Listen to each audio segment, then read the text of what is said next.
부동산을 계약할 때 가계약 또는 가계약금이라는 용어를 흔히 사용하는데 둘 다 법적 용어는 아닙니다. 실무에서 관례적으로 사용하는 용어일 뿐이고 그렇기 때문에 명확하게 정리되지 않은 상태로 계약이 진행되면 분쟁이 일어나게 되는 거고요. 예를 들어 보겠습니다. 10억 원의 아파트 매매 계약을 진행하고 있습니다. 바로 계약서를 작성할 수 있는 상황은 아니어서 중개업자는 계약의 조건과 기한을 특정해서 상세한 내용을 매수인, 매도인에게 문자로 통보하고 계약을 진행했습니다. 매수인은 계약금 1억 원 중 2천만 원은 오늘 매도인 계좌로 입금하고 나머지 8천만 원은 계약서 작성일에 입금하기로 했고요.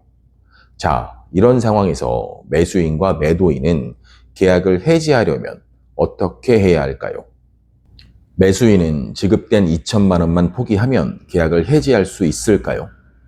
매도인은 지급받은 2천만 원의 배액인 4천만 원을 지급하면 계약을 해지할 수 있을까요? 둘 다 틀렸습니다. 매수인은 계약을 해지하려면 2천만 원이 아닌 계약금 1억 원을 지급해야 계약을 해지할 수 있고 매도인 역시 해약금의 기준이 되는 건 2천만 원이 아니라 정식 계약금 1억 원입니다.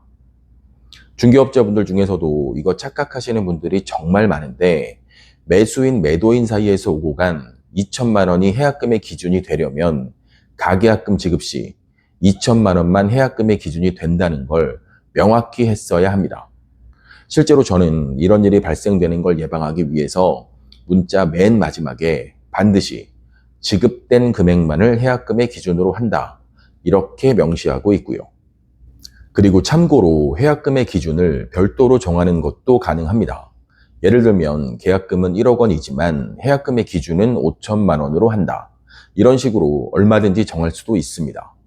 그리고 금액뿐 아니라 가계약에 대한 다른 약정을 하는 것도 가능한데요.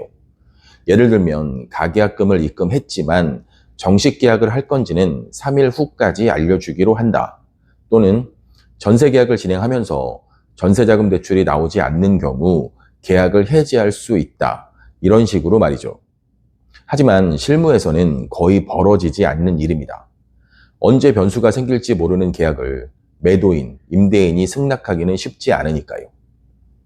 가계약금 관련해서 중개업자가 꼭 알고 있어야 하는 내용을 하나 더 설명드리면 좀 전에 제가 예를 든 사례에서 계약의 조건과 기한을 특정한 상세한 내용을 문자로 통보했다고 설명드렸는데요.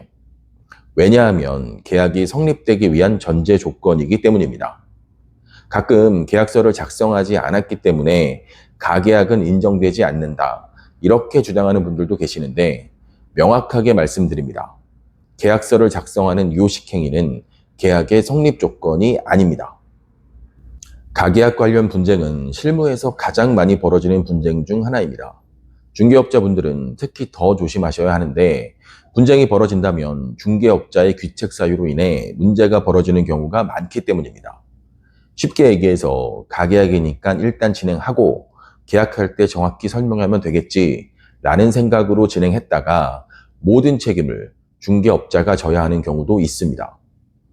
마지막으로 가계약에 대한 분쟁이 없으려면 어떻게 해야 할까요? 사실 해답은 정말 간단합니다. 가계약도 정식 계약처럼 진행하시면 됩니다. 가계약 시에도 등기부 등본, 건축물 대장 등 필요 서류를 전부 발급받으셔서 사진으로 계약자분들에게 보내시고요. 문자로 계약 내용을 보낼 때도 약식이 아니라 정확하게 계약 내용을 전부 보내시면 됩니다.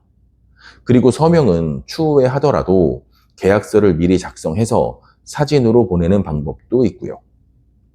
가계약과 가계약금, 절대로 간단히 생각해서는 안 됩니다. 지금까지 미소부동산이었습니다. 감사합니다.